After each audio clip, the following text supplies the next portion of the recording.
My in-laws were drunk, but even though people around us were whispering to each other, my in-laws didn't seem to care as they kept yelling at me. "Well, I guess it's too late since you're already married, but if you want to be part of this family, you need to show us you have enough money," they said. "Yes, your dad is right. So, make sure to give us $1,000 a month as a new bonus," they added. I was stunned by their words. I couldn't believe they would say such things at a wedding reception. I just stared at them, my face going pale. My dad took the microphone from them. "Enough is enough. Don't you realize you're making fools of yourselves?" he said. "My name is Linda. I am a 30-year-old office worker. I am currently dating someone named Larry, who is 32 years old, 2 years older than me. I met him through a friend who was worried about me being single, so she introduced me to Larry. After dating for a year, Larry proposed, and now we are soon to be married. I lost my mother when I was very young, and my father raised me by himself. He worked very hard to take care of all my needs. I didn't have many worries growing up, but losing my mom, who I loved so much, deeply hurt me. Because I lost someone I cared about so much, I was cautious with my emotions. That's why I hadn't really dated anyone since my school days. I even thought it would be okay if I stayed single forever. Then I met Larry. At first, I didn't feel any romantic feelings for him, even though he asked me out many times. Larry really cared about me and was always a gentleman. Slowly, I began to open my heart to him, and we started dating. He kept caring for me, and I felt very happy. He became very special to me, and I started thinking I wanted to be with him forever. Then he proposed, and we decided to get married. Larry understood everything about me and was always kind to me, no matter what. "Don't worry, if you're ever feeling unsure about something, I'll be here for you until you feel better. I love you, Linda. You can count on me," he would say. His words moved me. He promised to make me happy for the rest of my life. Just being with him warmed my heart. If he cared that much for me, I thought I should do the same for him. When I told my father that we decided to get married, he was so happy that he cried. "Wow, Linda, you're finally getting married. I'm so happy for you," he said. "Oh, Dad, you're being dramatic," I joked. "Wow, I hadn't heard anything like that from you until now. I was always worried that you might never get married," he replied. "Oh, really? I had no idea you were worried about that," I said. "Well, every father worries about his daughter, you know. Anyway, congratulations," he said. "Thanks, Dad," I replied. I was so happy to be congratulated by my dad, who had raised me by himself. I thought I would probably cry at the wedding, and my dad would probably cry even more since he was already crying now. With that, Larry and I started preparing for our wedding. We were both busy with our jobs, so our days were very hectic. We worked during the weekdays and made wedding preparations over the weekends. There was no time to rest. Our calendars were always full. On the rare day off, we were supposed to visit Larry's parents' house. I was going to meet Larry's parents for the first time. Larry had come over to meet my father right after he proposed to me. Originally, I had planned to visit Larry's parents right after that to introduce myself, but they were very busy and our schedules never matched.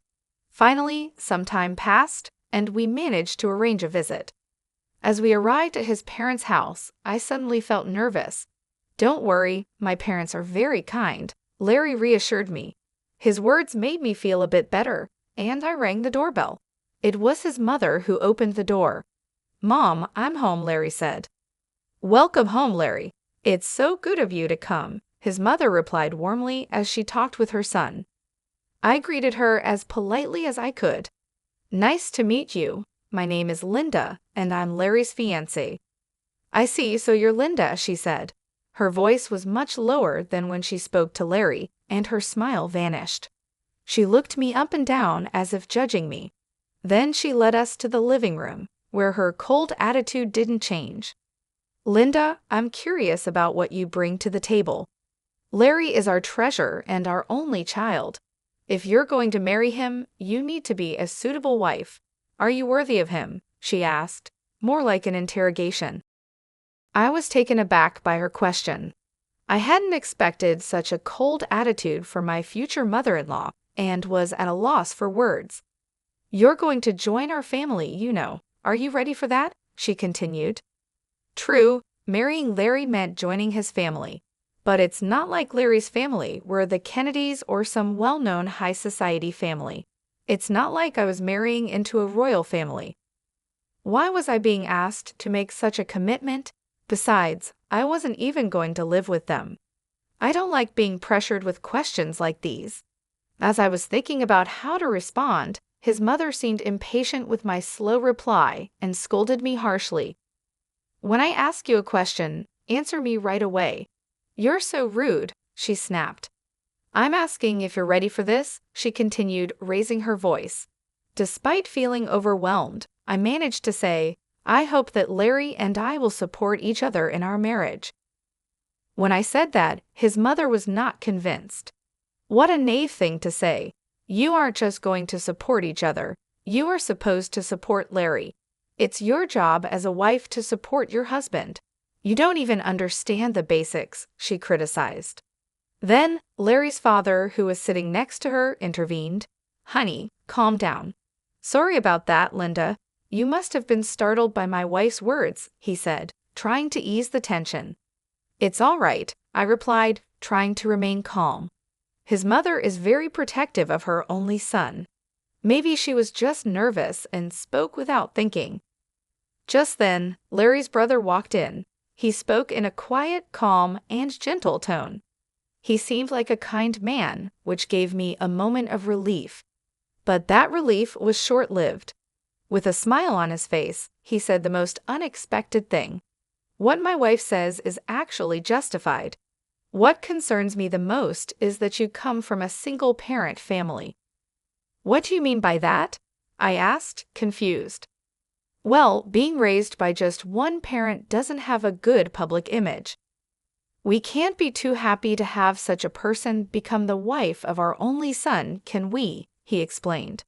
"Hold on a minute," I said, unable to let this comment slide. "What is wrong with being raised by a single parent? My father worked very hard to raise me by himself.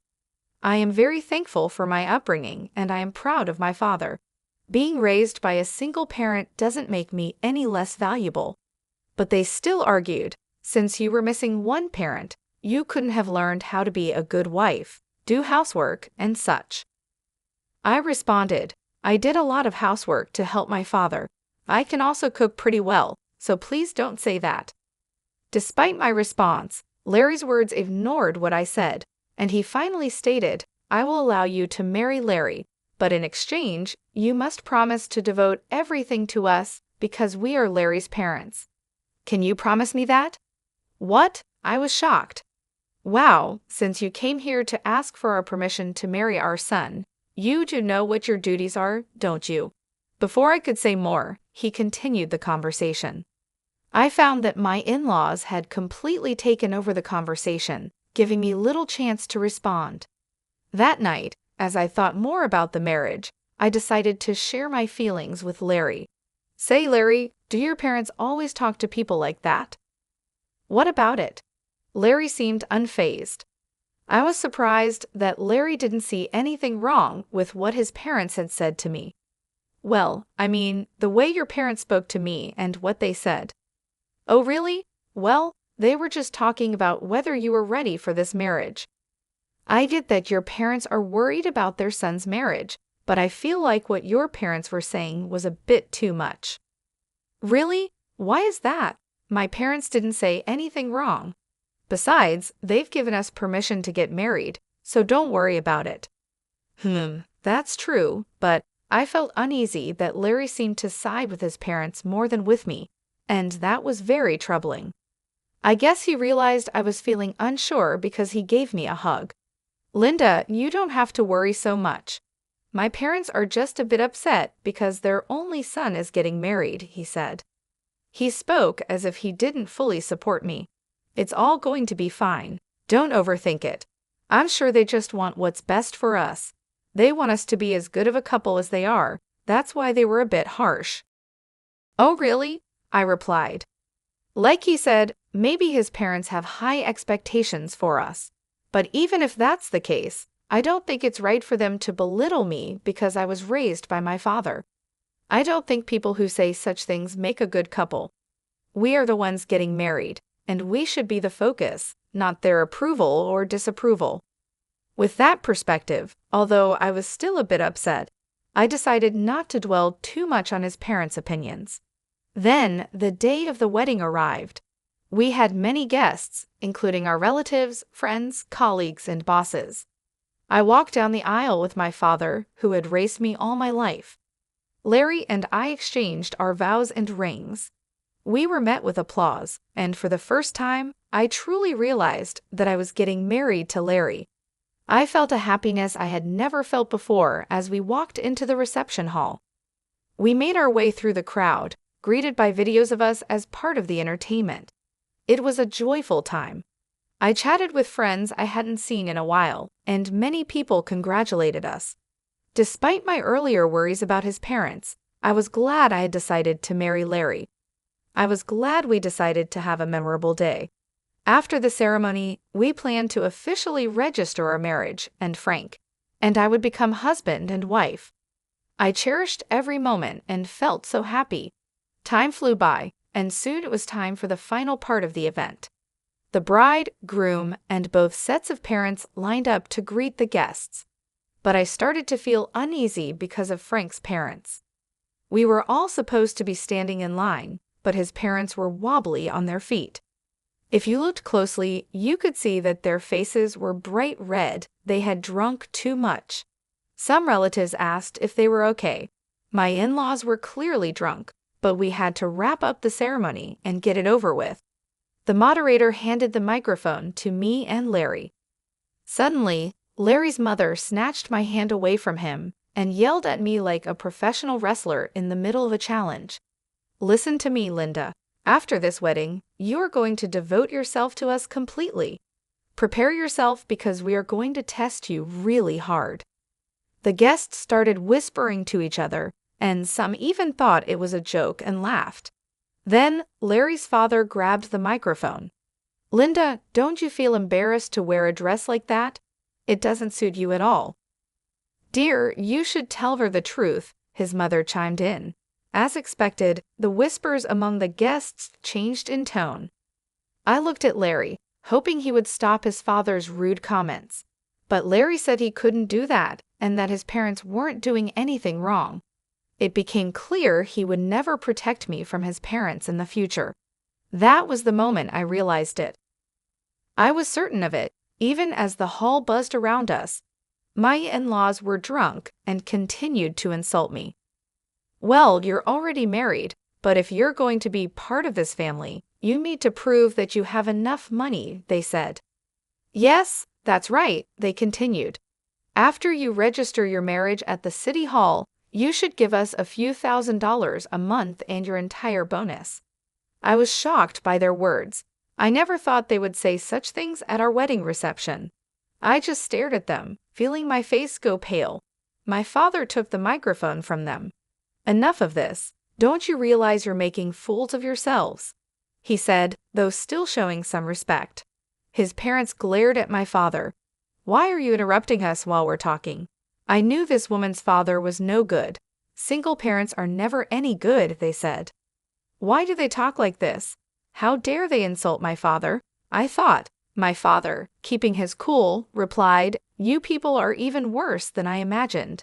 You even refuse to meet me because I am a single father. I never thought that someone like you would work for President Scott. President Scott is such a respectable person. I assumed his employees would be decent as well, my father continued. At that, my father-in-law's face turned very serious. How do you know President Scott? He's a business partner of my company, and more importantly, an old friend of mine, my father explained. And speaking of single parents, President Scott was raised by his mother alone. So you just insulted the president of the company you work for. Seeing my in-laws' faces fall at my father's words, I realized they finally understood the mess they had gotten themselves into. I apologize, sir. Please don't tell the president about this, my in-law pleaded, suddenly falling to his knees.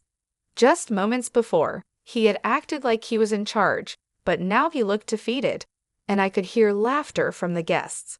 Some even pulled out their cell phones to record the scene. No matter how much you apologize, you can't take back your words, my dad said. He walked over to me and asked if I wanted to go home with him. I said yes and took the microphone from Larry's hand. Thank you for the great entertainment, but there will be no marriage, I announced to Larry and his parents. And to everyone who attended, I will make sure to return the money you gave us for this occasion. Then I left the reception hall with my dad. I caught a glimpse of Larry and his parents looking dismayed, and soon after, his relatives rushed over with worried expressions on their faces. The place must have been in complete chaos. As I returned their money, I apologized to the guests. They all expressed sympathy for me and praised me and my dad for our actions, saying it was good that we weren't taken advantage of by such terrible people. Later, Larry's coworkers who had attended the reception must have spread the word about what happened at his company. Larry became known for having such unreasonable parents and was criticized for having a weak character.